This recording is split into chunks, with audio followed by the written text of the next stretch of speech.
Tu t'excuses quand quelqu'un te marche sur les pieds, tu dis « ça va » alors que t'as envie de hurler, et tu trouves toujours la meilleure répartie 3 jours plus tard.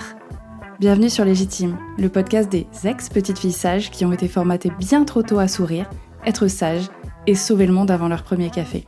Ici, on démonte les injonctions, on balance des non fermes mais respectueux, et on réapprend à prendre sa place. Pas en criant plus fort que tout le monde, juste en arrêtant d'être silencieuse. Moi c'est Clémentine, je suis coach en affirmation de soi, et si t'en as marre de te plier en quatre pour mériter 3 minutes de reconnaissance, retrouve-moi chaque semaine dans tes oreilles pour te partager des punchlines, des clés concrètes et des réflexions sans filtre pour t'aider à reprendre ta place. Et promis, je vais te prouver que poser tes limites, ça ne te fera pas perdre ton empathie, ni tous tes amis. Bonne écoute. L'autre jour, j'étais en formation système nerveux et on pratiquait entre nous. Et là, il y a une personne qui témoigne d'un moment où elle était en pleine conversation avec un ami et où d'un coup, c'était un appel normal, tranquille, et à un moment donné, son pote lui dit quelque chose. Une seule phrase, elle sent la colère monter parce que ça venait de toucher quelque chose de très fort, et d'un coup, plus rien. D'un coup, elle s'est figée, un peu comme une biche dans les phares, et elle s'est dit, en fait, je sais plus quoi faire, je maîtrise plus rien, bloquée. Et je sais pas si t'as déjà vécu ça, ce moment où t'avais des choses à dire, il y a vraiment une émotion qui est apparue parce qu'il se passait quelque chose d'important pour toi, et qu'en fait, ton corps, il a décidé à ta place, et ton corps, il a fait non, shut down, on coupe tout, on fait rien, on bouge plus. Bah, c'est de ça que j'ai envie de te parler aujourd'hui, parce que ce qui s'est passé après, dans cette histoire, ça explique un truc que j'entends en coaching quasiment chaque semaine, à chaque personne que j'accompagne. Donc quand on parle de rumination, on pense tout de suite au truc de je rejoue la conversation après coup. Je cherche ce que j'aurais dû répondre, ça me tient encore 3 jours après, 5 jours après, des semaines, des années, voire plus tard, et c'est toujours sous la douche, dans la nuit, ça t'empêche de dormir même, ou ça te réveille la nuit parce que d'un coup, il y a un flash et tu te dis « Putain, j'aurais dû lui dire ça. Pourquoi je lui ai pas dit ça ?» Mais en fait, il y a une autre forme de rumination, enfin ça commence même avant d'avoir même cette conversation-là. Tu sais, quand tu prépares une conversation, je sais pas, tu vas appeler ton dentiste, tu veux prendre rendez-vous, ou juste tu sais que t'aimerais communiquer que quelque chose t'a déplu à quelqu'un, parce que c'est une amie, t'as envie de lui dire et tout, mais t'es quand même là à préparer le moindre mot, la moindre phrase pour te dire au moins je serai prête, je serai prudente, je vais mettre toutes les chances de mon côté pour que ça se passe bien. Mais le problème, c'est que ça, c'est pas de la prudence. Ça, c'est vraiment préparer le message, réécrire le message, attendre le «bon moment» entre guillemets.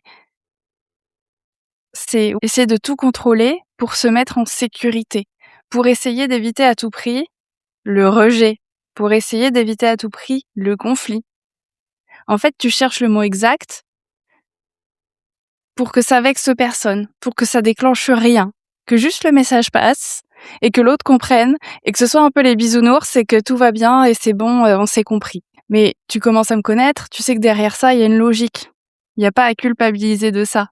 Là, je te taquine, mais il y a pas à culpabiliser de ça. Parce que si tu trouves les bons mots, effectivement, tu mesures le risque, tu tempères le risque. Et si tu crées pas de conflit, tu prends pas le risque d'être rejeté. Donc bien sûr que ça te sécurise. Parce que l'histoire que je t'ai racontée en intro, elle montre bien que le problème, c'est pas une histoire de mots. Ça va bien au-delà de ça. Donc je reviens sur l'anecdote. Elle a la colère qui monte pendant l'appel. Et puis d'un coup, ça fige. Ce qui se passe là, c'est que son système nerveux, pour lui, c'était trop. C'était trop de laisser cette émotion aller au bout. Parce que la colère était tellement forte, donc dérégulée, la colère était tellement forte que si le système laissait partir ça aurait pu être dangereux. Alors dangereux, pas question de vie ou de mort, mais elle aurait pu se mettre en danger dans le sens où elle aurait pu exploser, elle aurait pu être complètement submergée par sa colère. Ça aurait pu vraiment être très très intense pour le corps. De ressentir la colère, si tu l'as déjà ressentie, si tu as déjà été bien bien énervé fort, tu sens à quel point l'énergie ça monte, à quel point tu as envie d'exploser, à quel point tu te contrôles plus quand l'émotion est trop forte. Et là, le système, il se dit, là, je vais pas pouvoir le supporter. Là, ça va être too much. Ça va être too much. Donc il a coupé. Il a fait pause. Il a dit non, non, non, on va pas là-dedans. Et donc l'émotion, elle est restée bloquée, à moitié digérée. Généralement, c'est à ce moment-là que la rumination, elle commence. Parce que ton cerveau, lui, il aime pas les trucs inachevés. Une émotion qui s'est arrêtée en plein milieu, comme ça, d'une action qu'on n'a pas pu finir, bah, elle reste un petit peu en suspens. C'est un peu comme un onglet que tu aurais oublié de fermer. Elle est toujours là. Elle est présente, elle est dans ton corps, elle attend la résolution. En fait, les émotions, elles ont plusieurs stades. Ce qui fait qu'après le pic d'émotion, il faut que tu puisses la digérer. Il faut que tu puisses l'intégrer. Et c'est comme ça qu'elle finit par passer et qu'on boucle l'histoire. Mais quand t'as pas réussi à faire l'intégration ou quand t'as pas réussi à l'exprimer d'une manière ou d'une autre, elle reste inachevée, elle reste encapsulée. Et donc, le cerveau, il essaie de la finir après coup, il essaie de l'exprimer après coup, il essaie de comprendre, de mettre du sens dans tout ça. Et si j'avais dit ça, j'aurais dû répondre ça. Comme ça, au moins, j'aurais été au clair. Comme ça, au moins, la conversation se serait terminée. J'aurais eu cette sensation de c'est bon, c'est clôturé. Et en fait, c'est à aucun moment un problème de répartie. C'est ton système, sur le moment, qui est en train de vivre un truc beaucoup trop intense, où il se sent pas assez en sécurité, et donc c'est la panique, il stoppe et il attend que ça se passe. Et après, c'est une fois qu'il s'est, alors je vais pas forcément dire régulé, mais une fois qu'il s'est un peu posé, qu'il commence à prendre du recul, que l'émotion s'est quand même peut-être un petit peu calmée, bah là il commence à se dire bah merde, bah ouais mais ça me va pas, ça on n'a pas terminé. J'ai pas pu lui dire que ça m'a déplu. J'ai pas pu lui exprimer ce que j'avais envie de lui dire. Et puis quand il m'a dit ça, je me suis sentie pas respectée. Et j'ai rien dit, c'est pas normal. Et ce qui est le plus intéressant dans son histoire, c'est la suite. Parce que cette personne, elle travaille sa régulation du système nerveux depuis un moment. Ce qui fait que cette fois, elle n'est pas restée bloquée. Parce qu'elle sait, parce qu'elle arrive à repérer les signaux, elle arrive à savoir dans quel état elle est. Donc elle a senti ce qui se passait dans son corps et elle a réussi à remettre du mouvement, tranquillement, très doucement. Ce qui fait qu'elle a réussi à se réguler. Elle a réussi à sortir de cet état de biche dans les phares. Et qu'est-ce qui se passe quand on arrive à sortir de cet état-là, quand on arrive à se réguler et à se donner suffisamment de sécurité dans ce moment-là? Bah, c'est qu'elle a pu parler à son amie direct de ce qui était en train de se passer. Elle a pu lui dire, écoute, là, ce que tu viens de me dire, ça m'a foutu en colère parce que X ou Y raison. Et elle nous a dit un truc assez marquant, c'est que ça, avant, elle l'aurait ruminé pendant des semaines. Ça, avant, ça aurait tourné en boucle dans sa tête pendant des semaines. Et en plus, elle en aurait voulu à son ami.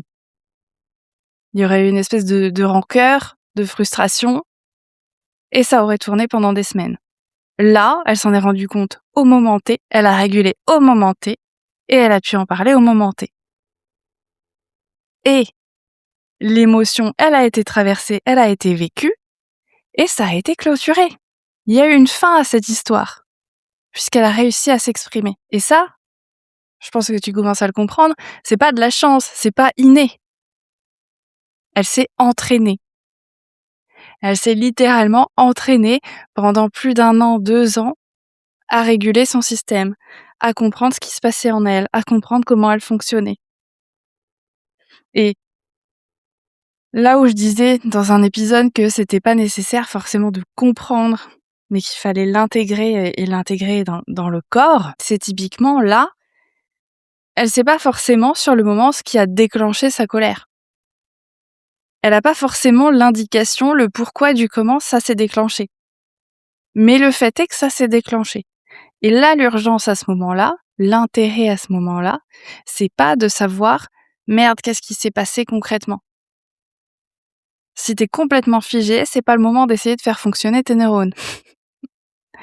Par contre, je me régule suffisamment pour être capable de me dire ok, qu'est-ce que je fais maintenant? Je te donne un deuxième exemple qui est aussi très très parlant, je trouve, et qui vient d'une séance que j'ai eue récemment. J'ai une coachée qui, bah voilà, tu te reconnaîtras sûrement là-dedans, qui attend toujours ce fameux bon moment pour exprimer les choses.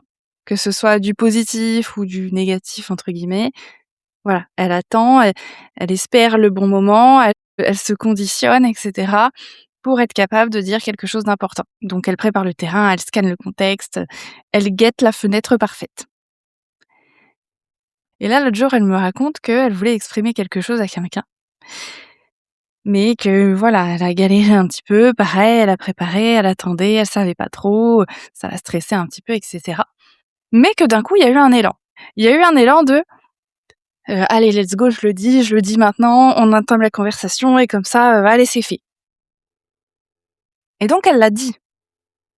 Elle a dit ce qu'elle avait à dire. C'est drôle, et ce qui est un bon signe d'un système qui commence à se réguler et à comprendre que, regarde, on peut dire les choses et ça se passe bien, on peut y aller, c'est ce qu'elle m'a raconté après.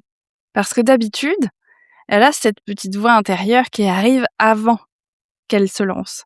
Elle a cette petite voix intérieure qui vient lui dire: «Surtout n'y va pas, attention, tu es folle, comment ça va être pris, comment ça va être interprété. Non, non, faut pas y aller, faut pas se mettre là-dedans, ne disons rien, comme ça on prend pas de risque.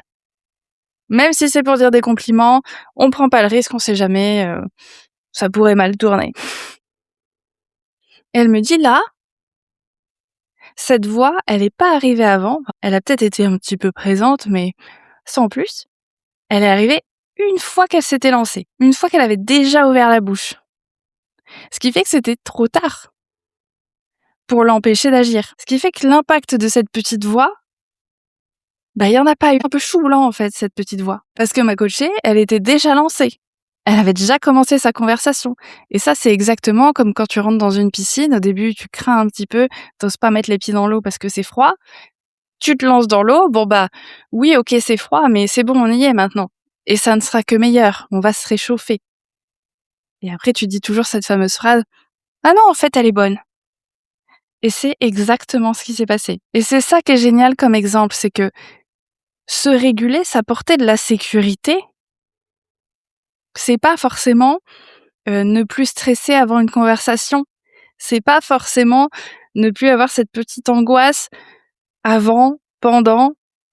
C'est juste que la petite voix que tu avais l'habitude d'entendre tout le temps avant et qui t'empêchait de faire le moindre mouvement, la moindre action, et pour laquelle tu culpabilisais parce que justement tu ne faisais rien, tu n'arrivais pas à te mettre en action, elle prend du recul. Elle arrive moins souvent ou plus en retard, là où finalement elle a plus trop d'importance. Elle parle moins fort, ou il y a des choses plus importantes qui prennent le dessus.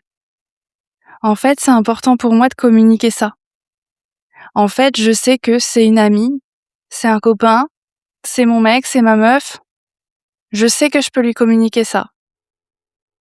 Et qu'on fera en sorte que ça se passe bien. Mais ça veut pas dire que oui, tout sera évident comme ça en un claquement de doigts et qu'il y aura plus jamais de stress, plus jamais d'inconfort, pas du tout. Mais juste, et même ma coachée, ça l'a fait sourire parce qu'elle s'est vraiment rendue compte, tiens, c'est marrant parce qu'elle est venue après.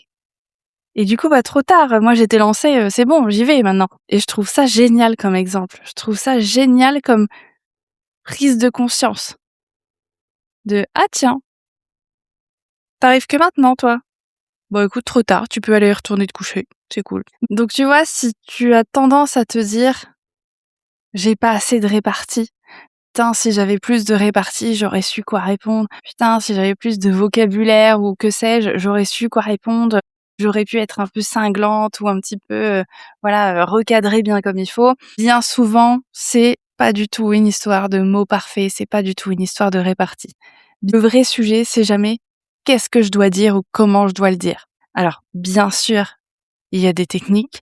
Bien sûr, tu peux utiliser la communication non violente et c'est ce qu'on fait aussi en séance, mais c'est jamais ce qu'on fait en premier. Parce que la vraie question, c'est: est-ce que mon corps se sent assez en sécurité pour dire ce que j'ai envie de dire au moment où j'ai envie de le dire? C'est juste ça, hein, parce que sinon, si tu te sens pas suffisamment en sécurité et ou que tu ne sais pas comment réguler, tu vas figer et tu seras incapable de parler. Tu seras incapable de dire ce que tu veux. Et tu vas rentrer dans ce cercle vicieux dont j'ai déjà parlé de ah ben voilà la preuve, je sais pas communiquer, quand j'essaye ça se passe mal, je me mets à pleurer ou je me mets en colère, de fou et j'arrive pas à aligner 3 mots. Donc c'est pas une histoire de trouver les mots parfaits. Franchement, tu peux entamer des conversations de manière totalement aléatoire. Si tu sais te réguler, bah, tu vas réussir à la gérer ta conversation quoi qu'il arrive, même si t'as bafouillé, même si t'as dit des mots qui étaient un petit peu peut-être secs, un petit peu bruts de décoffrage. Tu sauras avoir la sécurité de te dire: «Attends, heu, attends, qu'est-ce que je fais? Qu'est-ce que je dis? Comment je rattrape? Ou comment j'enrichis la conversation?» Et la prochaine fois que si ça t'arrive de figer un petit peu comme ça, ou que tu sens l'élan monter et que tu commences à trop réfléchir et que tu sens que ça commence à s'activer à partir dans tous les sens, essaye juste de prendre le temps de regarder où tu es dans la pièce, de montrer à ton corps que tiens regarde, on est là, on est en sécurité, ça se passe bien, on est dans telle ou telle pièce. Et peut-être, si t'es vraiment bloqué, essaye juste de bouger mais un tout petit peu. Peut-être juste changer un peu de position, prendre une respiration un petit peu plus profonde, peut-être juste essayer de déplier tes doigts ou tes orteils, juste pour redonner un petit peu de mouvement à un système qui est en train de se bloquer et qui est en train de croire qu'il n'y a pas d'issue possible. En fait, en réinjectant un tout petit peu de mouvement assez lent, tu redonnes une capacité d'action à ton corps. Et donc après, ça te permet d'avoir un petit recul supplémentaire et d'avoir un champ des possibles qui s'ouvre. Donc vraiment, je t'invite à tester. Et si tu dois retenir une chose, c'est que la vraie question, c'est plus du tout comment je trouve les bons mots ou comment je fais pour être plus à l'aise à l'oral. La vraie question dans ces moments-là, c'est comment j'apprends à mon corps à se sentir assez en sécurité pour dire les choses sur le moment, au lieu de les ruminer 3 semaines après. Et encore une fois, bien sûr que tu peux travailler ton oral pour bien présenter, etc. Mais injecte de la sécurité et tu verras que déjà ça ira beaucoup mieux. Parce que ce décalage entre l'élan que tu peux avoir d'exprimer quelque chose et cette petite voix qui vient de freiner, ça se travaille et c'est ce qu'on fait ensemble dans mon accompagnement légitime. Donc si ça te parle, tu m'écris sur Instagram ou tu prends rendez-vous direct dans la bio. Et en attendant, la prochaine fois que tu sens la boucle qui se lance dans ta tête, rappelle-toi, tu manques pas de répartie. Et la preuve, c'est que je suis persuadée que quand tu refais cette conversation dans ta tête, dans la douche, la nuit, etc., je suis sûre que t'as plein de punchlines qui arrivent. Je suis sûre que t'as plein d'idées de comment recadrer Jean-Michel. Je suis sûre qu'il y a aucun problème avec ça. La répartie, elle est là. Sauf que quand t'es dans ton lit, quand t'es dans ta douche, t'es beaucoup plus en sécurité. En tout cas, ton corps perçoit beaucoup plus de sécurité dans ces moments-là et il est capable d'accéder à cette répartie. Et c'est ça qu'on veut aller chercher plus au quotidien, dans les moments où tu as besoin de l'utiliser. Merci beaucoup d'avoir écouté cet épisode et s'il t'a aidé, s'il t'a intrigué, si tu te poses des questions, je suis curieuse, viens me le dire sur Instagram. Promis, je mords pas et c'est toujours un régal d'échanger avec vous. Et si tu veux soutenir le podcast, m'envoyer du love ou aider d'autres petites filles sages qui en ont marre de passer leur temps à sauver le monde, tu peux laisser un avis et des étoiles sur Apple Podcasts et Spotify, ça me fera très plaisir et puis ça aidera Légitime à se faire connaître et aller encore plus loin. Encore une fois, merci pour ta confiance, je te dis à la semaine prochaine. Et n'oublie pas, prendre sa place, c'est pas crier plus fort que tout le monde, c'est juste arrêter d'être silencieuse.